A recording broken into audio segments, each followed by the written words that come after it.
السلام عليكم ورحمة الله وبركاته. الحمد لله رب العالمين والصلاة والسلام على سيدنا محمد وعلى آله وصحبه أجمعين. وما توفيقي إلا بالله، لا حول ولا قوة إلا بالله العلي العظيم. سبحانك لا علم لنا إلا ما علمتنا إنك أنت العليم الحكيم. கண்ணியத்துக்குரிய பெரியோர்களே, அன்பார்ந்த சகோதரர்களே, ஒருவர் இறந்து விட்டால் அவருக்கு துணைவியாக இருந்த பெண்மனே இத்தாய் இருக்க வேண்டும். அதே போன்று அவருடைய சொத்துக்கள் அவருடைய வாரிசுகளுக்கு மத்தியிலே பங்கீடு செய்யப்பட வேண்டும். இதிலே இத்தா சம்பந்தமான சட்டங்களை போன வாரம் ஓரளவு நாம் தெரிந்து கொண்டோம். அதிலே இன்னும் சில சட்டங்களை இப்போது நாம் தெரிந்து கொள்ளலாம். கணவனை இழந்த பெண்மணி 4 மாதங்கள் 10 நாட்கள் இத்தா இருக்க வேண்டும் என்று இறைவன் சொன்னான். 4 அஷ்ஹுரின் வ அஷ்ரா, 4 மாதங்கள் 10 நாட்கள். இதை நாம் புரிந்து கொண்டோம். அடுத்து இந்த சட்டம் யாருக்கென்றால் கர்ப்பிணி அல்லாத பெண்களுக்கு தான். இறந்து போனவருடைய மனைவி கர்ப்பமாக இருந்தால் இவர்களுடைய இத்தாவுடைய காலம் வேறுபடும். இதை இறைவன் குர்ஆனிலே சொல்கின்ற போது வஉலாத்துல் அஹ்மாலி அஜலுஹுன்ன அன் யதஅன ஹம்லஹுன்ன, கர்ப்பமாக இருக்கிற பெண்களாக இருந்தால் அவர்களுடைய இத்தாவுடைய காலம் அவர்கள் குழந்தையை ஈன்றெடுக்கும் வரை என்று அல்லாஹ் குர்ஆன்ல சொல்லிட்டான். அது 4 மாசம் 10 நாள்லாம் கிடையாது. அவங்க கர்ப்பமா இருக்கிறாங்களா, எப்போ குழந்தை ஈன்றெடுக்கிறாங்களோ அது வரைக்கும். உதாரணத்துக்கு 8 மாசம் ஆச்சு, அவர் இறந்ததற்கு பிறகு 8 மாதங்களுக்கு பிறகுதான் இந்த பெண்மணி குழந்தை ஈன்றெடுக்கிறார்கள் என்றால் அந்த 8 மாதமும் இத்தாவுடைய காலம் தான் அவர்களுக்கு. அதே நேரத்தில் 1 மாதம் என்று வைத்துக் கொள்ளுங்கள், நிறைவான கர்ப்பிணியா இருந்தாங்க, அவர் இறந்து போனாரு. கணவர் 10 நாட்களோ 15 நாட்களோ அல்ல 1 மாதமோ இப்ப கழித்ததற்கு பின்னால இவர்கள் குழந்தை ஈன்றெடுத்து விட்டால் இத்தாவுடைய காலம் நிறைவு பெற்று விட்டது. இந்த 4 மாசம் 10 நாளா கிடையாது, 10 நாளா கூட இருக்கலாம். ஒரு நாள்ல வச்சுக்கிறங்க. நேற்று கணவர் இறந்து போனார், இன்றைக்கு அந்த பெண்ணுக்கு குழந்தை ஈன்றெடுத்தான்னு வச்சுக்கிறங்க. இத்தா முடிந்து விட்டது. ஏன்னா இறைவன் அப்படித்தான் சொன்னான். கர்ப்பமாக இருக்கிற பெண்மணியாக இருந்தால் குழந்தை ஈன்றெடுக்கும் காலம் வரைதான். இது 4 மாதங்கள் 10 நாட்களுக்கும் குறைவாகவும் இருக்கலாம், 4 மாதங்கள் 10 நாட்களுக்கும் அதிகமாகவும் இருக்கலாம்.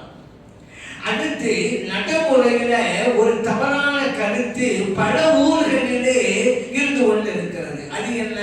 40 நாட்கள் போதுமானது. அதுவும் கூட இந்த 4 மாசம் 10 நாளுங்கிறதெல்லாம் இளம் பெண்ணாக இருந்தாதான், வயது வந்தவங்களாக இருந்தால் 40 நாள் போதும் என்று விளக்கம் வேறு. இந்த விளக்கத்தை எங்க எடுத்தாங்கன்னு நமக்கு தெரியல. ஆனால் இப்படி ஒரு கருத்து என்பது குர்ஆனோடு போரிடுவது, மார்க்கத்தோடு போரிடுவது. எந்த அளவு கொண்டு போய் நிறுத்தினு தெரியுமா? இப்படி யாராவது கருத்து சொன்னால் அவர்கள் இஸ்லாம் என்கின்ற கோட்டையை விட்டு வெளியேறி விடுவார்கள், முர்த்தத்தாயிடுவாங்க. 4 மாதங்கள் 10 நாட்கள் இத்தா இருக்கணும். ஒரு பெண்மணி இத்தாவுடைய சட்டத்தை பேணலன்னு வச்சுக்கிறதுங்க, அந்த பெண்மணி குற்றவாளி. ஷரியத்துடைய சட்டத்தை பேணல, போறாங்க வர்றாங்க சுத்துறாங்க அப்படி வச்சுக்கிறதுங்க, குற்றவாளி. ஆனா அவர் முஸ்லிம் தான். ஆனால் 40 நாட்கள் போதும் என்று சொன்னால் முஸ்லிமே அல்ல. இது பெண்ணு மட்டும் இல்ல, ஒரு ஆணே சொல்றாரு 40 நாள் போதும் அப்படின்னா வச்சுக்கிறங்க, அவரும் முர்த்தத்தாகி விடுவார். முர்த்தத்துல என்ன அர்த்தம்? மதம் மாறிவிட்டால் அர்த்தம், இஸ்லாத்தை விட்டு வெளியேறி விட்டால் அர்த்தம். என்ன தெரியுமா சட்டம்?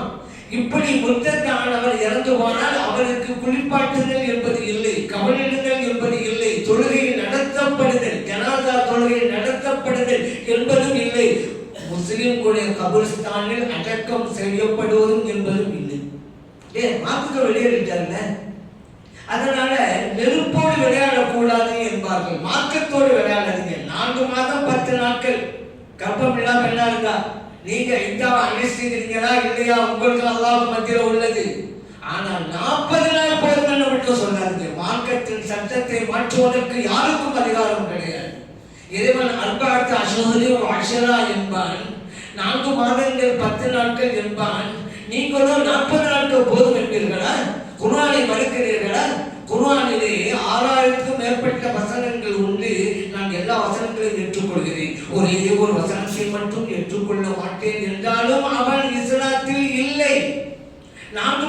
நாட்கள் 10 நாட்கள் தேவையில்லை, 40 நாள் போதும் என்றால் அவன் ஒரு வசனத்தை மறுக்கிறான். அவன் இஸ்லாத்திலே இல்லை. ஆனா இந்த ஒரு கருத்து எல்லா ஊர்களிலும் கூட தவறாக பரவிக்கொண்டிருக்கிறது. ஆனா மார்க்கத்தில் பிடிப்பில்லாத குடும்பங்கள் தான் இப்படி காரணத்தை சொல்லி தன்னுடைய சுதந்திரத்துக்காக வேண்டிய மார்க்கத்தை விளையாடிட்டு இருக்கிறாங்க. அதே நேரத்தில் அல்லாஹ்வுடைய அச்சம், மார்க்கத்தின் மீது பிடிப்பு, ஷரியத்தின் மீது சட்டத்திலே இருக்கக்கூடிய பிடிப்பு, அந்த குடும்பங்கள் எல்லாம் சரியாக செய்து விடுகிறார்கள். கிராமங்களிலும் சரியாக செய்து விடுகிறார்கள். இந்த நகரத்தில் தான் இந்த மாதிரி. ஆனால் கிராமங்களிலும் இந்த கருத்து பரவி இருக்கிறது என்பது உண்மை. இதிலே நாம் மிகவும் எச்சரிக்கையாக இருக்க வேண்டும். அந்த கணவனை இழந்த பெண்மணி இளம் பெண்ணாக இருந்தாலும் சரிதான், வயது முதிர்ந்த பெண்ணாக இருந்தாலும் சரிதான், 4 மாதங்கள் 10 நாட்கள் கர்ப்பம் தெரிந்த பெண்ணாக இருந்தால் குழந்தை ஈட்டெடுக்கும் காலம் வரை இதை புரிந்து கொள்வோம். அடுத்ததாக ஒருவர் இறந்துட்டாக்க அவருடைய சொத்துக்கள் எல்லாம் மக்களுக்கு மத்தியில், மக்கள்ல அவருடைய மக்கள், ஆண் பிள்ளைகளா இருக்கலாம் அல்லது பெண் பிள்ளையா இருக்கலாம், அதே போல அவருடைய மற்ற உறவினர்களாக, எல்லா உறவினரும் அல்ல, வாரிசுதாரர்களாக வருவதற்கு என்று சில இலக்கணம் இருக்கிறது. அந்த லிஸ்டுக்குள்ள இருந்தால் அந்த சொத்துக்கு அவங்களெல்லாம் பங்குதாரராக வருவார்கள். அவருடைய பொருட்கள் என்று வரும் பொழுது விட்டு போன காசு பணம் மட்டும் இல்லைங்க, அவருக்கு சொந்தமான எதுவாக இருந்தாலும் சரிதான், எல்லாத்தையும் ஒட்டு மொத்தமா கணக்கு போட வேண்டியதுதான். அவர் பணத்தை விட்டு சென்றிருக்கிறார், அல்லது அவருக்கு தங்கமும் இருக்கிறது, அல்லது அவருடைய பேரிலே வீடு இருக்கிறது, அவருடைய பேரிலே கடை இருக்கிறது, அவருடைய பேரிலே வயல் இருக்கிறது, தோப்பு இருக்கிறது, தோட்டம் இருக்கிறது, அல்லது பேரிலே பணம் போட்டு வைத்திருக்கிறார், அல்லது இவருக்கு கடனாக வர வேண்டியதும் இருக்கிறது, இவர் உபயோகித்த பொருட்களும் என்றும் இருக்கிறது. எல்லாவற்றையும் மொத்தமா கணக்கு போட வேண்டியதுதான். எவ்வளவு மதிப்பு பெறும் ஒட்டுமொத்த தொகை வரும்ல, அதை யாராருக்கு எவ்வளவு என்று கொடுக்க வேண்டியதுதான். ஒவ்வொரு பொருளாக கணக்கு போடுறதுன்னா முடியாது. வீட்டை பங்கு போடுறது தனித்தனியா, கடையை தனித்தனியா, அப்படி பார்த்தா முடியுமா? அவர் வண்டி வச்சிருப்பாரு, 2 வீலர் வச்சிருப்பாரு, மொத்தமா கணக்கு போட்டு யாருக்கு எவ்வளவு. சரி, இவருடைய பொருட்கள் அனைத்தையும் எடுத்த உடனேயே பங்குதாரர்களுக்கு கொடுப்பது என்பதும் கிடையாது. இவருக்குண்டான செலவும் செய்யப்பட வேண்டியது இருக்கிறது. அந்த செலவும் இவருடைய பொருட்களில் தான் நாம் சேர்க்க வேண்டும். ஆனால் அதை மற்றவங்க செய்யறேன்னு சொன்னா அது வேறு விஷயம். உதாரணத்துக்கு இவரை நல்லடக்கம் செய்யப்படுவதற்குண்டான தயாரிப்புகளுக்கு தேவையில்லவா பணம், அந்த பணம் இவர் விட்டு சென்ற பணத்திலிருந்து தான். இவரை கவன் எழுவது, அடக்கம் செய்வது, இது போல செலவுகளுக்கெல்லாம் அவர் விட்டு சென்ற பொருளிலிருந்து தான் எடுக்கப்படும். யாரா பொறுப்பேற்றுக் கொண்டா அது வேறு விஷயம், இல்லைன்னா அதிலிருந்து எடுக்கப்படும். இவருக்கு கடன் இருக்கிறதா, கடன் அடைக்கப்பட வேண்டும். அதுக்கு பிறகுதான் எவ்வளவு இருக்குன்னு கணக்கு போட்டு அவருடைய வாரிசுதாரர்களுக்கு பங்கீடு செய்யப்பட வேண்டும். இந்த பங்கீடு என்பது நம்முடைய இஸ்லாமிய மார்க்கத்தில் சிறப்பு என்னன்னு கேட்டா, ஆண்கள் பெண்கள் இருசாராருக்கும் உண்டு. ஆனால் இஸ்லாம் அந்த காலத்தில் ஐயாமல் ஜாஹிலியா, அறியாமை காலத்து மக்கள் ஆண்களுக்கு மட்டுமே அதை எடுத்துக்கொண்டார்கள், தவிர பெண் சமூகத்திற்கு கொடுக்கவில்லை. அந்த ஆண்கள் கூட பெரியவர்கள் தான், சின்ன பிள்ளைகளாக கொடுக்க மாட்டாங்க. உதாரணத்திற்கு ஒரு நாள் இறந்து போனாரு, அவருக்கு சின்ன மகன் இருக்கிறான், அவருக்கு சகோதரர் இருக்கிறவங்க, இந்த சகோதரர் தான் எடுத்துக் கொள்வாங்க. ஏன்னா அவருக்கு பிள்ளை மகன் இருக்கு, அவன் சின்ன பையன், அவனுக்கு கிடையாது. ஐயாமல் ஜாகிரியா காலத்து மக்களுடைய கொள்கை அது. இறந்து போனவருக்கு பெண் பிள்ளை இருந்தா அவருக்கும் கிடையாது, பொம்பளைக்கு கிடையாது அப்படிம்பாங்க. காலுக்கு சொல்லுவாங்க, ஏங்க குடும்பத்தினர் நல்லது கெட்டதுக்கு நாங்க பொறுப்பேற்கிறோம், இந்த குடும்பத்துக்கு வெளியிலிருந்து செல்வத்தை நாங்க தாங்க கொண்டு வரணும், கனிமத்து பொருள் கிடைக்கிறது, எங்களுக்கு கிடைக்கிறது, நாங்க குடும்பத்தை கொண்டு வரணும். குடும்பம் அபராதம் செலுத்த வேண்டிய ஒரு சூழ்நிலை வந்தால் ஏதோ ஒரு பிரச்சனைக்காக நாங்க தானே செலுத்துறோம், ஆண்களால் நாங்க தானே செலுத்துறோம். சின்ன பிள்ளைகளா இருக்க செல்வத்தை அவங்க பாதுகாப்பாங்களா? இல்லை இல்லை. ஆகவே சின்னவங்களுக்கு இல்லை, பெண்களுக்கும் இல்லை, நாங்கள் தான் பெரியவர்களால் நாங்கள் தான் பொறுப்பேற்கிறோம். ஆகவே இவர் விட்டு போன பொருளுக்கு நாங்கள் தான் உரிமையாளர்கள் அப்படின்னு சொல்லி அவங்க எடுத்துக்கொள்வாங்க. ஆனா இஸ்லாம் வந்தது இந்த அறியாமையை உடைத்து எறிந்தது. எல்லோருக்கும் யாராருக்கு எவ்வளவு கிடைக்கணும் அவ்வளவு கொடுத்தாக வேண்டும் என்கிற சட்டம். நபி ஸல்லல்லாஹு அலைஹி வஸல்லம் சொன்னாங்க, ஆண்களுக்கும் உண்டு பெண்களுக்கும் உண்டு, சிறியவர்களுக்கும் உண்டு பெரியவர்களுக்கும் உண்டு. அந்த சிறியவர்கள் தான் எந்த கட்டத்தில் உச்சபட்சமா பார்க்கறதா இருந்தா, அந்த மனைவி இறந்து போன மனைவி கர்ப்பமா இருக்கிறவங்கல்ல, வயிற்றுக்குள்ளே இருக்கிற குழந்தைக்கும் பங்கு இருக்கிறது இறந்து போனவருடைய சொத்துல. அப்ப ஆண் குழந்தையா இருந்தா ஒரு சட்டம், பெண் குழந்தையா இருந்தா ஒரு சட்டம் இருக்குதுல்ல. ஏன்னா ஆண்களுக்கு 2 பங்கு, பெண்களுக்கு 1 பங்கு. இப்போ இந்த நேரத்தில் கர்ப்பமா இருக்கிறாங்க, குழந்தைக்கு உண்டுட்டீங்க, இது எப்படி கொடுக்கறது? ஆனா பெண்ணா தெரியாதே. ஆனா இப்ப கண்டுபிடிச்சிருக்காங்க ஸ்கேல் மூலமாக. ஆனா வெளியே சொல்லக்கூடாது, சொன்னா குற்றம் இந்த நம்ம நாட்டுல. அப்ப அந்த காலத்துல அப்படி கிடையாதுல்ல. அப்ப அது என்ன செய்யறது? வெயிட் பண்ணணும், காத்திருக்க வேண்டும். குழந்தை ஈண்டெடுக்கிறாங்க, இதோட காலம் இருக்குது இல்ல, குழந்தை ஈண்டெடுக்க வரைக்கும் இதா இருக்கணும் பண்ணலாம். குழந்தை ஈண்டெடுத்ததுக்கு பிறகு ஆனா பெண்ணா, ஆண் குழந்தையா பெண் குழந்தையா தெரிந்து கொண்டு அதற்கு தகுந்தவாறு பங்கீடு செய்ய வேண்டும். இந்த அளவுக்கு வயிற்றுக்குள்ளே இருக்கிற குழந்தைக்கும் பங்கு இருக்கிறது. அந்த அளவுக்கு இஸ்லாம் சொன்னது. இறைவன் குர்ஆனில் சொன்னான், லிர்ரிஜாலி நஸீபும் மிம்மா தரக்கல் வாலிதானி வல் அக்ரபூன். பெற்றோர்களும் உறவினர்களும் விட்டு சென்ற பொருட்களில் செல்வத்தில் ஆண்களுக்கும் பங்கு இருக்கிறது. வலின் நிசாயின் நஸீபும் மிம்மா தரக்கல் வாலிதானி வல் அக்ரபூன். அது போன்றுதான் பெற்றோர்களும் உறவினர்களும் விட்டு சென்ற பொருட்களில் பெண்களுக்கும் பங்கு இருக்கிறது என்று இறைவன் வசனத்தை இருக்க வைத்தார். எல்லாருக்கும் இருக்கு. அந்த பெண் என்று வரும் பொழுது ஏதோ மகள் அப்படி மட்டும் கிடையாது, மனைவி உண்டு, மகள் பேத்தி, மகன்கள் பேத்தி, மகள் அல்ல மகன் வழி பேத்தி உண்டு, தாய் உண்டு, பாட்டி உண்டு, சகோதரி உண்டு. அதே போலத்தான் பாப்பா கூட பிறந்த மாமி, பாப்பா கூட பிறந்திருப்பாங்க சகோதரி, நம்ம மாமின்னு சொல்லுவோம் அவங்களுக்கு. நான் பொதுவா மாமின்னு சொல்லலை, ஏன்னா தமிழ்நாடு தமிழ் மொழியில மாமின்னா பலர் இருக்குது, பல பேருக்கு சொல்லலாம். மாமாவுடைய மனைவி மாமி தான், மனைவியின் தாயாரும் மாமி தான். பாப்பா கூட பிறந்தாங்கல்ல அவங்களுக்கு சகோதரி, நமக்கு மாமி தான். நான் பொதுவா மாமிக்கும் உண்டுன்னு சொன்னா எல்லாருக்கும் உண்டு. பாப்பா கூட பிறந்தாங்கல்ல சகோதரி, நமக்கு மாமி, அவங்களுக்கு தான்.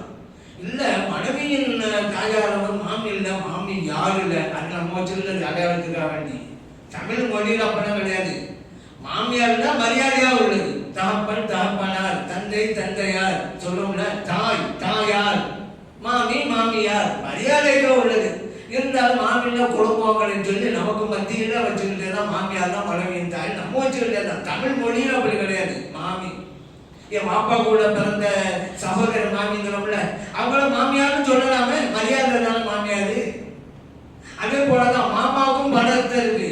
ஆனா மனைவியின் தந்தைக்கு மாமன்னார் நம்ம புரிஞ்சுக்கிறதுக்காக நம்ம வச்சுக்கிட்டோம். ஆனா அதுக்கு தமிழ் மொழியில் அப்படியெல்லாம் வைக்கிறார், மாமா தான். நம்முடைய புரிதலுக்கா அப்படி பிரிச்சு வச்சுக்கணும் அந்த வார்த்தையை. அதனாலதான் எல்லா மாமிக்கும் கிடையாது, நம்முடைய தந்தை கூட பிறந்தாங்கன்னு சகோதரி அவங்களுக்கு உண்டு இப்படி. ஆனா ஒரே நேரத்தில் எல்லாருக்கும் கிடைக்காது, அதே புரிஞ்சுக்கணும். ஒரே நேரத்திலேயும் மகளுக்கும் சகோதரிக்கும் மாமி இப்படி கிடைக்குமா? கிடையாது.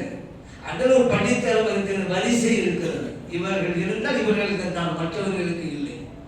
அவர்கள் இருந்தால் அவர்களுக்கு தான், இவர்களுக்கெல்லாம் கிடையாது. அப்படி ஒரு சட்டம் இருக்குது. ஆனா இவர்கள் எல்லாம் அந்த வாரிசுதாரர்களில் கட்டுப்படுவார்கள். அதற்காக சொல்ல வந்தேன்.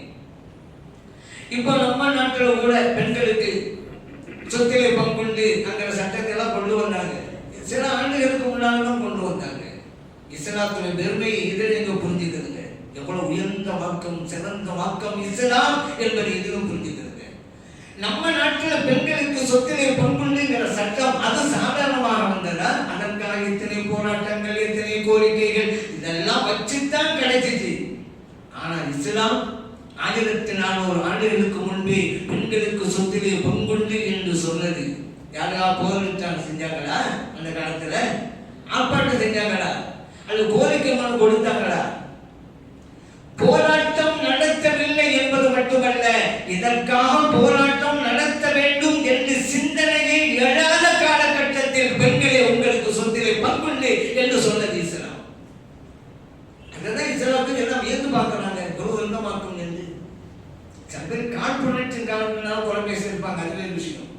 ஆனா உண்மையில் சிறந்த மார்க்கம், பெண்களுக்கும் பங்கு இருக்கிறது என்று சொன்னது. அல்லாஹ் குர்ஆன்ல சொன்னான், லில்-ذكرِ مثل حظ الأنثيين. ஆண்களுக்கு 2 பெண்களுக்கு 1 பங்குன்னு வரும் பொழுது இதுல சில பேர் கேட்பாங்க, என்னங்க ஏற்றத்தாழ்வு? எல்லாம் ஒண்ணுதானே, ஆணுக்கும் பெண்ணும் சமம்ங்கிறீங்க, ஆணுக்கு 2 பங்குங்கிறீங்க, பெண்ணுக்கு 1 பங்குங்கிறீங்க, அது எப்படிங்க? அப்படி சில பேர் கேட்பாங்க. அறிவுடைமையோடு இருந்தால் இந்த கேள்வி வராது. ஏன்னா யாருக்கு எவ்வளவு தேவையோ அதை அறிந்து கொடுப்பதுதான் அறிவுடைமை. அதைத்தான் இஸ்லாம் சொல்கிறது. இப்ப பெண்ணுக்கு ஒரு பங்கு உண்டுல, பெண்ணுக்கு அந்த ஒரு பங்குங்கிறதே லாபமா கிடைச்சதுதான். ஏன் ஒரு பெண் தனக்காக செலவழித்துக் கொள்ளக்கூடிய நிலையில் இல்லை இஸ்லாத்தை பொறுத்தவரையில். ஒன்னும் ஒரு பெண்மணி தந்தை சார்ந்து இருப்பாள், அல்லது மகன் சார்ந்து இருப்பாள், அல்லது கணவன் சார்ந்து இருப்பாள். தாயாக இருந்தால் அவளை கவனிக்க வேண்டியது பிள்ளைக்கு கடமை, மகனுக்கு கடமை. மனைவியாக இருந்தால் கணவனுக்கு கடமை. அப்படி பார்க்கும் பொழுது அதே போல மகனாக இருந்தால் தந்தைக்கு கடமை. எப்படியோ ஒரு பெண்மணியை கண்காணித்து பொறுப்பேற்று அவர்களை சரிவர நடத்துகிற பொறுப்பு ஆண்களுக்கு தான் இருக்கிறது. இப்ப பெண்களுக்கு செலவே இல்லை. ஆனா நீங்க ஒரு பங்கு வச்சுக்க, என் மகள்ல வச்சுக்க. ஆளுக்கு 2 கொடுத்தமே, 2 கொடுத்தோம் வாங்கி என்ன செய்ய போறாரு, செலவழிக்கிறதுக்கே 10 போயிடும். ஏன் இவருக்கு கீழே தான் மகள் இருப்பாங்க, இவருக்கு கீழே தான் தாய் இருப்பாங்க, இவருக்கு கீழே தான் மனைவி இருப்பாங்க. இவர் 2க்கும் வாங்கினதே அந்த 3 பேருக்கு செலவழிக்கணும். தேவை உள்ளவருக்கு சாதாரணமா ஸ்கூலுக்கு ஒரு ஆளுக்கு 2 மகன் ஒரு பேர் ஸ்கூலுக்கு போறான், எவ்வளவு கொடுத்தா போவாங்க, 10 ரூபா. காலேஜ் ஒருத்தன் போறான், எவ்வளவு கொடுத்தா போவாங்க, 50 ரூபா. இப்ப பையன் கேட்கறான், சின்ன பையன், என்ன நானும் உங்க மகன் அவர் உங்க மகன், என்ன அவங்க 50 ரூபாய் எனக்கு 10 ரூபா கேட்பான்னு வச்சுக்கிறேங்க. அவர் என்ன சொல்லுவாரு, என்ன இது சின்ன பையன், உனக்கு தேவை கம்மி, அவன் பெரிய பையன், அவனுக்கு காசு தேவை என்ன சொல்லுவாங்களா இல்லையா? இல்லையா, அவனுக்கும் 10 ரூபா தான் அப்படின்னு காலேஜ் போறவங்க 10 ரூபா இருப்பாங்களா, நீங்களும் வச்சுக்கலாம் போயிட்டே இருப்பாங்க. சரி, அதனால அவனுக்கு 50 ரூபாங்கிறதுனால ஸ்கூல் போற பையனுக்கு 50 ரூபா தான் பணமா கெட்டு போயிடுவான். யாருக்கு எவ்வளவு பிள்ளைன்னு வச்சிருங்களேன். உன் மகன் ஒரு மகன் மதுரைக்கு போறான், இன்னொரு மகன் டெல்லிக்கு போறான். பணம் கொடுத்து அனுப்புறாரு வாப்பா. எவ்வளவு மதுரைக்கு போறவனுக்கு 5 அளவு லிமிட், டெல்லிக்கு போறவனுக்கு நிறைய கொடுப்பாரு. ஏன் எல்லா மகன் தானே, நீ மதுரைக்கு போற உனக்கு இவ்வளவு போதும், அவன் டெல்லிக்கு போறான் இவனுக்கு காசு தேவை அதை கொடுப்பாருல்ல. அவன் சின்ன பையன் தான் தெரியும். மதுரை போறவன் அண்ணன், டெல்லிக்கு போற தம்பி. ஆனா கூட தம்பி காரியா போற டெல்லிக்கு. இப்ப தேவை அறிந்து கொடுப்பதுதான் அறிவுடைமை. அதைத்தான் இஸ்லாம் செய்கிறது. அத்தனை பெண்களையும் பாதுகாக்கிற பொறுப்பு இவருக்கு இருங்க. அவனுக்கு காசு இருந்தாலும் செய்வான். ஆனா பெண்ணை பொறுத்தவரை அப்படி கிடையாது. அவங்களே செலவழிக்க தேவையில்லையே. தந்தை செலவழிப்பாரு, கணவர் செலவழிப்பாரு, மகன் செலவழிப்பான். அப்படி அவங்க இருக்கிறாங்க. அதை தேவைக்காக செய்வதுதான். இதன் அடிப்படையிலே தான் ஆண்களுக்கு 2 பங்கு, பெண்களுக்கு 1 பங்கு என்று அல்லாஹ் தஆலா சொல்லி காட்டினார். இதுல ஒரு ஆள் இறந்து போயிட்டான்னு வச்சுக்கிறோங்க. இப்ப இறந்து போனதுக்கு பிறகு சில பிள்ளைகள், ஆண் பிள்ளைகள் சொல்லுவாங்க, அதற்கு சட்டம் கேட்பாங்க. இப்படி பல இடங்களும் கேட்டுக்கிறாங்க. அதற்கு எங்க அக்காவுக்கு எங்க தங்கச்சிக்கெல்லாம் எங்க பாப்பா உயிரோடு இருக்கும்போது அவங்க நிக்காக்கெல்லாம் நிறைய செலவழிச்சு விட்டாரு, அந்த லட்சக்கணக்கில். இப்ப விட்டுட்டு போயிருக்கிறாரு. இதுதான் எங்களுக்கு இப்ப அவங்களுக்கும் கொடுக்கணுமான்னு கேட்பாங்க. ஏன்னா வாப்பா செலவழிச்சுட்டாங்களாம், கொடுத்தாங்கன்னு. நீங்க எப்படி பிள்ளையோ அவங்களும் பிள்ளை. செலவழிச்சாங்களா, செலவழிச்சா அதுக்கு தகுந்தவாறு மருந்துகளை வாங்கி கொள்வாங்க. அல்ல நீங்க வாப்பா உயிரோடு இருக்கும்போதே கேட்டு வாங்கியிருக்கணும். பாப்பா நாங்க ஆண் பிள்ளை இருக்கோம்ல, பொம்பளை பிள்ளைக்கு கூட செலவழிக்கிறீங்கள, கல்யாணத்துக்கு லட்சக்கணக்கில் நாங்களும் பிள்ளை தானே. நீங்க வஃபாத்தாயிட்டு உங்களுடைய சொத்தெல்லாம் எங்களுக்கு சரிசமமாக தானே பங்கு வரும். இப்போது ஏதாவது எங்களுக்கு கொடுங்க கேட்டு வாங்கிக்கிறதுங்க. ஆனா இறந்ததுக்கு பிறகெல்லாம் அதை கணக்கு பார்க்க முடியாது. அவ்வளவு செலவழித்து இருக்கிறோம், இவ்வளவு செலவு கணக்கு பார்க்க முடியாது. ஒரு பையன் முடியாம போயிருக்கான், ஆஸ்பத்திரி செலவழிச்சிருப்பாங்க. நல்லா இருந்த பையன் போய் அவன் முடியாத என் தம்பிக்கு கூட செலவழிச்சாங்க, எனக்கு அந்த செலவழிச்சு போயிடுறாங்க. ஏங்க அது வேற இது வேற. அவர் செலவழிக்கிறாருன்னா கடமைக்காக செய்கிறார். நீங்க வேணும்னா அவர் உயிரோடு கேட்டுக்கிறீங்க, அவ்வளவுதான். இதுல இன்னொரு விஷயமும் இருக்குது. இந்த இவங்க எப்படி கேட்டாங்கன்னா, சில பாப்பா அம்மாவோட வஃபாத்துக்கு முன்னாலும் சொல்லுவாங்க, எப்படி தாப்பா நான் பிள்ளைகளுக்கெல்லாம் பொம்பளை பிள்ளைகளும் நிறைய செஞ்சுட்டேன், லட்சக்கணக்கில் செலவழிச்சிட்டேன், எதுக்கு விட்டு போறேன், ஆம்பளை பிள்ளை மட்டும் பக்கம் கொடுக்குறேங்க அப்படின்னு சொல்லிட்டு போயிடுவாரு. இந்த பிள்ளை கேட்பாங்க, எங்க பாப்பா அப்படின்னு தான் சொன்னாங்க, அவங்களுக்கு தேவையில்லை, ஆம்பளை மட்டும் எடுத்து சொன்னாங்க அப்படின்னு கேட்பாங்க. அவங்க சொன்னாலும் பெண் பிள்ளைகளுக்கு பங்கு இருக்கு. பாப்பா சொன்னா உயிரோடு இருக்கும் பொழுதுதான் அவருக்கு பவர். அவர் விரும்பியவாறு கொடுக்கலாம், அவர் ரைட் இருக்கு. வஃபாத் ஆகிட்டா அவருடைய பொருள் இப்ப அவருடையதல்ல, வாரிசுடையது. உயிரோடு இருக்கும்போது எதுவும் செய்யலாம், அது ஒரு விஷயம். அவர் சொன்னாலும் சரிதான், பெண் பிள்ளைகளுக்கு அதுவே பங்கு இருக்கிறது. பெண் பிள்ளைகளா பார்த்து எங்க பாப்பா எங்க நிறைய செலவிட்டுட்டாங்க, உங்களுக்கு எல்லாம் ஒன்றும் செய்யல, எல்லாம் எங்களுக்கு வேணாம், நீங்களே எடுத்துக்கிறீங்க என்று அவங்களுக்கு கிடைக்கக்கூடியதை நமக்கு தந்தா அது ஒரு விஷயம். ஆனா எங்களுக்கும் வேண்டும் என்றால் கொடுத்துத்தான் ஆக வேண்டும். உடைய பிள்ளைகள் தான். இன்னொரு முறை இருக்கு, நான் ஏற்கனவே சொன்னேன், உயிரோடு இருக்கும்போது கொடுக்கலாம். வளர்ப்பு மகன் இருக்கிறாங்கல்ல, சில பேர் வளர்த்துக்கிட்டே வருவாங்க. வளர்ப்பு மகன் இவர் இறந்து போயிடுவாரு, அவர் சொத்துல வளர்ப்பு மகனுக்கு பங்கு வருமா? கிடையாது. அவர் சொந்தமாக ஈண்டெடுத்த மகனே இல்லை என்றாலும் மற்ற வாரிசுதாரர்களுக்கு போகுமே தவிர இந்த வளர்ப்பு மகனுக்கு கிடைக்காது. ஏன்? வளர்ப்பு மகனாக சொந்த மகன் இல்லை. வளர்ப்பு மகனுக்கு உண்டான சட்டம் அந்நிய ஆளுக்கு உண்டான சட்டம் தான். அந்த வீட்டுல வளர்ப்பு மகள் இவருடைய சொந்த மகளே இருக்கான்னு வச்சுக்கிறேங்க. சொந்த மகள், வளர்ப்பு மகன். இவங்க சகோதர சகோதரிகள் கிடையாது, அந்நிய பெண்ணு தான். இன்னும் சொல்ல போனா வளர்ப்பு தாயை வச்சுக்கிறோம். வளர்ப்பு மகன் இருக்கிறாரு, இவர் வளர்ப்பு தந்தை ஆண் பிரச்சனை கிடையாது. வளர்ப்பு தாய் இருப்பாங்கல்ல, அந்நிய பெண். வளர்ப்பு மகன் அந்நிய ஆண். இல்ல என் புள்ள மாதிரி வளர்க்க, புள்ள மாதிரி தான், புள்ள கிடையாது. நீங்கள பத்தீங்க இல்லையில. அதனால அந்நிய அனுபவம் தான் இருக்கணும், தனிமையில் இருக்கக்கூடாது. சட்டம் வளர்ப்பு மகனாக இருந்தாலும் வளர்ப்பு தாயோட தனிமையில் இருக்கக்கூடாது, தேவையில்லாமல் பேசக்கூடாது. அந்நிய சட்டம் வந்துவிடும். வளர்ப்பு மகளாக இருந்தாலும் சரிதான், பிள்ளையாளுக்கு வளர்க்கலாம். வளர்ப்பு மகள், இப்ப வளர்ப்பு தாய்க்கு பிரச்சனை இல்லை, அவங்களும் பெண்ணுதான், இந்த பிள்ளையும் பெண்ணுதான், பிரச்சனை இல்லை. வளர்ப்பு தந்தை இருப்பார்ல, அவர் அந்நிய ஆண். வளர்ப்பு மகள் அந்நிய பெண், தனித்து இருக்கக்கூடாது, தேவையில்லாமல் பேசக்கூடாது. புள்ள மாதிரிதான், பிள்ளை அல்ல. நீங்க ஒன்றும் பெண்கள் இல்லை. அதனால வளர்ப்பு மகன் இல்லைக்கும் சொத்துல வாரிசு உரிமை பெற முடியாது. என்னது செய்யறது? அழகான வழிமுறைகள் இருக்குது, அது செய்யாம போயிட்டா மோத்தா போன கூட கேட்கறாங்க, இருக்கான்னு இல்லைங்கிறோம். அது என்ன செய்யறது? கஷ்டப்படுறாங்க. அவங்க முன்னாலே கேட்டு தெரிஞ்சுக்கணும். இவருதான் வாரிசு கிடையாது, இவருக்கு என்ன செய்யறது? அப்படி இருக்கும் போதே ஒரு தொகை கொடுத்துருந்தேன், எழுத்து கொடுத்துருந்தேன், பிரச்சனை இல்லை. அவருக்கு நம்ம மூத்தா போனா நம்முடைய சொத்துல வளர்ப்பு மகனுக்கு கிடைக்காது. அதனால நம்ம இருக்கும் போதே ஏதாவது அவருக்கு எழுதி கொடுத்துருவோம். செய்யலாம்ல, என் கையில அப்படி செஞ்சிட வேண்டியதான். இன்னும் இது தான் உயிரோடு இருக்கும் பொழுது யாருக்கும் கொடுக்கலாம். காரணம் அவருடைய பொருள், அது யாருக்கும் விற்கவும் செய்யலாம், யாருக்கும் அன்பன்பா கொடுக்கலாம், மாஸ்டாவுக்கு கொடுக்கலாம், பள்ளிவாசலுக்கு கொடுக்கலாம், நண்பருக்கு கொடுக்கலாம், யார் கொடுக்கலாம். மகன் போய் அங்கே சண்டை போட முடியாது. நீங்க எப்படி கொடுக்கலாம்? ஏன் பொருளை நான் கொடுக்கிறேன், நம்ம மார்க்க அடிப்படையில கொடுக்கலாம், செல்லும். ஆனா பிள்ளைகள் இருக்கும்போது அவங்க இல்லாம போகணும்னு சொல்லி மற்றவங்களுக்கு கொடுக்கலாமேங்க. இந்த உலகத்தில் தான் சட்டம் செல்லும். மறுமையில இறைவனிடம் பதில் அளித்தாக வேண்டும். இறைவன் கேட்பான், உனக்கு பிள்ளை இருந்தாங்கல்ல, ஏன் அவங்களெல்லாம் கவனத்தை கொள்ளாம அங்க கொடுத்த இங்க கொடுத்த கேட்பான். அப்ப அங்க போய் சொல்லணும், இல்ல கொடுத்துடலாம். சொந்த பிள்ளைகள் சொன்ன 2 மகன்கள், ஒரு மகன் மட்டும் நிறைய கொடுத்துட்டாங்க ஹயாத்துல. அதுக்கு பல காரணங்களும் சொல்லுவாங்க. இந்த மகன் தான் என்ன கவனிக்கிறான், அதனால நான் அவனுக்கு கொடுத்தேன்.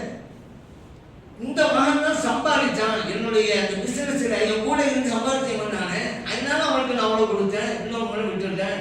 இங்க நீங்க காரணத்தை சொல்லுங்க, நீங்க கொடுத்தது செல்லும், அது வேறு விஷயம். காரணம் இருக்கட்டும் இல்லாம போட்டோம். ஆனா இந்த இன்னொரு மகன் இருக்கிறான்ல, அவன் அங்க முறையிடுவான், இறைவனே நானும் மகன் அவரும் மகன்.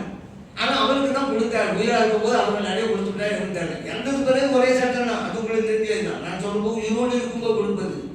அப்ப இவர் சொல்லி ஏதாவது தக்க காரணம் இருந்தா தப்பிச்சுக்கிடுவாரு, இல்லைன்னா இறைவன் தன்னை உள்ளாவார். ஏன் தெரியுமா? கண்மணி நாயகம் ஸல்லல்லாஹு அலைஹி வஸல்லம் சொன்னாங்க, யஅஜ்லு பைன அவுலாதிக்கும், உங்களுடைய குழந்தைகளுக்கு மத்தியிலே நீதமாக நடந்து கொள்ளுங்கள் என்றார்கள். இது மீறல, ஒரு பிள்ளைக்கு அதிகம் ஒரு பிள்ளை கம்மி, 1000 காலம் சொல்லட்டும், அந்த காந்தாட எடுத்துக்கொள்வான் எடுத்துக்கொள்ளாம அது ஒரு விஷயம். ஆனா கொடுத்தான் கூடும். 2 மகனே விட்டு விட்டாரு, யாரோ ஒரு ஆளுக்கு எல்லா சட்டம் கொடுத்தாரு, கூடுமா? கூடும். இந்த உலகத்தில் மறுமையில் அந்த பிள்ளைகள் முறையிட்டால் பதில் சொல்லி ஆக வேண்டும். அதனால இந்த கூடுங்கிறது வேற, மார்க்க அடிப்படையில் ஒரு செஞ்சது கூடுமா கூடாதுங்கிறது வேற. 2 போட்டு நம்ம ஒப்பிட்டு கொள்வது 2 ஒன்றா இருக்கக்கூடாது. அதே போலதான் இன்னொரு விஷயம் சட்டம் இருக்கு. ஒரு ஆளுக்கு 2 மகன்கள் இருக்கு, உதாரணத்துக்கு 2 மகன்கள். இவருக்கு முன்னால ஒரு மகன் மூத்தா போயிட்டாரு, அவருக்கு குழந்தைகள் இருக்கு, பேர பிள்ளை இருக்கிறாங்க. அப்ப ஒரு மூத்தா போகும்போது ஒரு மகன் இருக்கிறாரு, இறந்து போன மகனுடைய பிள்ளைகள் இருக்கிறாங்க. இப்ப இவங்களுடைய சொத்து யாருக்கு அப்படின்னு கேட்டா, இந்த உயிரா இருக்கிறார மகன் அவருக்கு எல்லாம் போயிடும். இறந்து போன மகனுடைய பிள்ளைகள் பேரம் பேத்தி கிடையாது. ஏங்க அவரும் மகன் இறந்து போன மகன் தானே. இவர் இறக்கும் போது அவர் இல்லை, அதான் பாயிண்ட். இவர் இறக்கும் போது அந்த மகன் இல்லை, மூத்தா போயிட்டாரு, அவருக்கு பிள்ளை கிடையாது. ஏன் நம்ம மார்க்கு சட்டம் என்ன தெரியுமா? மகன் இருக்கும் போது பேரனுக்கு கிடையாது. நம்ம மார்க்கம் இது முந்தின மகன் இருக்கிறாரு, இன்னொரு மகனுடைய பேரனா இருக்கிறாரு, மகன் இருந்தா பேரனுக்கு இல்லை. அப்ப அவரு பாதிக்கப்படுவாங்கள, சின்ன பிள்ளைல அவரு கொடுக்கணும்ல. அவங்க அப்பா இல்லாத பிள்ளையோ எவ்வளவு கஷ்டப்படுவாங்க, அவங்களுக்கு கொடுக்கணும் என்ன நினைக்கிறான். நான் ஏற்கனவே சொன்னேன், மகன் இருக்க பேரனுக்கு இல்லை. அப்ப இவர் என்ன செஞ்சிருக்கணும்? மூத்தாவுக்கு முன்னால அந்த பேர பிள்ளைகளுக்கு எழுதி கொடுத்துருக்கணும் கொஞ்சத்தை. நான் மூத்தா போனா இந்த பிள்ளைகள் கிடைக்காது, மகன் இருக்கிறான், அது நாம் இருக்கும் போதே கொடுத்துருவோம். கொடுத்துருக்க வேண்டியதானே, மாத்தனாருக்கு வழிவகுக்கிறா. ஏன் செய்யல? நீங்க சட்டம் தெரியாது, தெரிஞ்சுக்கணும்ல, ஏன் கேட்கல? அதனால இதுதான். ஏன் தெரியுமா? இது பொறுப்பேற்பது இவர் தான். நீங்க நினைக்கலாம் ஏங்க அப்படின்னு. சரி, இவர் இறந்து போனாரு, சொத்து இருந்தா தான் இந்த பிரச்சனை. இறந்து போனாரு, கடன் இருக்குன்னு வச்சுக்கோங்க. யார் அடைக்கிறது? மகன் தான். பேரனுக்கு கடமை இல்லை. இந்த மகன் சொல்றாரு, ஏன்பா நான் மட்டுமா இவருக்கு பிறந்தேன், உங்க அப்பாவுனால இவருக்கு பிறந்தாரு, அதனால அடைக்கிற கடல்ல நானும் போறேன் நீனும் போறேன்னு பேரனு சொல்ல முடியாது. மகன் இருந்தா பேரனுக்கு இல்லை, மகன் தான் அடைக்கணும். இப்ப புரியுதா? எப்படி சொத்துக்களுக்கு உரிமை கொண்டாடுறாங்களோ, இறந்து போனவருக்கு கடன் இருந்தாலும் அடைக்க வேண்டியது ஒரு கடமை. அல்லாஹ் தஆலா கடன் இல்லாமல் நம்முடைய ரூஹ் பிரிய நமக்கு தௌஃபீக் செய்யணும். ஏன் தெரியுமா? நபி ஸல்லல்லாஹு அலைஹி வஸல்லம் இந்த விஷயம் மிகவும் கடுமையாக உணர்த்தி இருக்கிறார்கள். இந்த சமூகத்திற்கு ஜனாசா வந்துட்டா நபி ஸல்லல்லாஹு கேட்பாங்க, இதற்கு கடன் உண்டா கேட்பாங்க. இல்லை யா ரசூலல்லாஹ். தொழுகை நடத்துவாங்க நபி ஸல்லல்லாஹு அலைஹி வஸல்லம். இன்னொரு ஜனாசா கேட்டாங்க நபி ஸல்லல்லாஹு அலைஹி வஸல்லம், இந்த ஜனாசாவுக்கு கடன் உண்டா? இருக்கிறது. அவர் ஏதாவது பொருள் விட்டுட்டு போயிருக்கிறாரா? விட்டுட்டு போயிருக்கிறாரு. தொழுகை நடத்தினார்கள். ஏன்? விட்டு போன பொருள் கொண்டு அந்த கடன் அடைச்சிடலாம்ல, அதுக்கு அவன் சொல்லி நடத்தினாங்க. அடுத்து இன்னொரு ஜனாசா, கடன் உண்டா? அல் அலைஹி மின் தைன், கடன் உண்டா? ஆமா நாம் யார் சொல்லலாம் உண்டு. ஏதாவது பொருள் விட்டுட்டு போயிருக்கிறாரா? இல்லை யார் சொல்லலாம். சல்லு அலா சாஹிபிக்கும், இவருக்கு நீங்களே தொழுகை நடத்துங்க.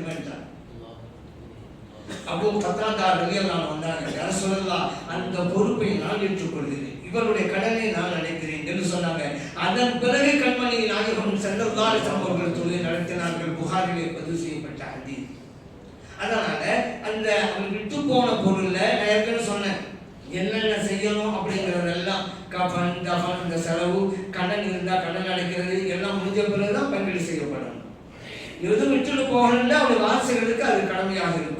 அப்படிங்கிற கொஞ்சம் இன்னொரு ஒண்ணு இருக்குது, வசியத்துன்னு ஒண்ணு இருக்குது. வசியத்துன்னு சொன்னா உயிர் எழுதி வைப்பது சொல்லுவாங்க, மரண சாசனம் அப்படின்னு சொல்லுவாங்க. என்ன இந்த ஹிபத்துன்னா நான் ஏற்கனவே சொன்னேன், ஒரு நாள் உறவுக்கு போது யாருக்கும் கொடுக்கலாம், அது ஹிபா. அரபு மொழியில இங்கிலீஷ்ல கிஃப்ட், இந்த கிஃப்ட்ங்கிற வார்த்தையை ஹிபான்னு வந்ததுதான். சரி, இது எவ்வளவு வேணா கொடுக்க பிரச்சனை இல்லை. ஆனா வசியத்துல அப்படி தெரியுமா, இவர் எழுதி உட்கார்ந்து வச்சுக்கோங்க, எழுதி வச்சாலும் யாருக்கு எழுதி வச்சாலும் அவருக்கு போய் சேர்ந்துடாது, இவர்களுடைய கையில தான்.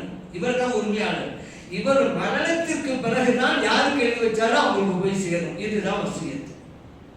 இந்த வசியத்து ரெண்டு பேரும் செய்யக்கூடாது, ரெண்டு வகையில. ஒண்ணு வாரிசுதாரர்களுக்கு செய்யக்கூடாது.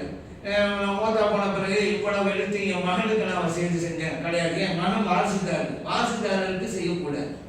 ரெண்டாவது, வசியத்து என்பதை 3/1 பகுதிக்கு மேலா இருக்கக்கூடாது. மொத்த சொத்துல 3 லட்சம் இருக்குன்னு வச்சுக்கிறோங்க, 1 லட்சத்துக்கு மேலா வசியத்து பண்ண முடியாது. 3/1 பகுதிக்கு மேலாக, 3/1 அதுக்குள்ளாக தான் செய்யணும். 3/1க்கு உள்ளாக, அதுக்கு மேல வசியம் செய்யக்கூடாது. இந்த சட்டத்தையும் நம்ம புரிஞ்சுக்கணும். நேரம் சொல்ற சிந்தனை, இவர் சொன்னாலும் அதனுடைய உடைமை இவர் கையில தான் இருக்கும். மௌத்தா போனதுக்கு பிறகுதான் இந்த மில்கியத்து உடைமை மற்றவங்களுக்கு போய் சேரும். இதுதான் வசியத்து அப்படிங்கிறது. இப்போ வளர்ப்பு பிள்ளை இருக்கிறான்னா, நம்ம இறந்து போனா அவனுக்கு வாரிசு ஆக மாட்டான், அவனுக்கு வசியத்து பண்ணிருப்போங்க, என்ன மரணத்திற்கு பிறகு என் சொத்துல இந்த வளர்ப்பு மானுக்கு இவ்வளவு கொடுக்கணும் பண்ணிட்டு போங்க, அவருக்கு கிடைக்கும். சும்மா போயிட்டா அவருக்கு கிடைக்காது. ஷரீஅத்துடைய சட்டம் ஒவ்வொன்றாக நீங்கள் ஆராய்ந்து பாருங்கள். மனித சமூகத்துக்கு நன்மை அளிக்க வல்லதாகத்தான் இருக்கிறது. அந்த உயர்ந்த மார்க்கத்தை சரிவர பின்பற்றுகின்ற பாக்கியத்தை எல்லாம் இறைவன் நம்ம அனைவருக்கும் தந்தருவானாக. ஆமீன். அல்ஹம்துலில்லாஹி ரப்பில் ஆலமீன்.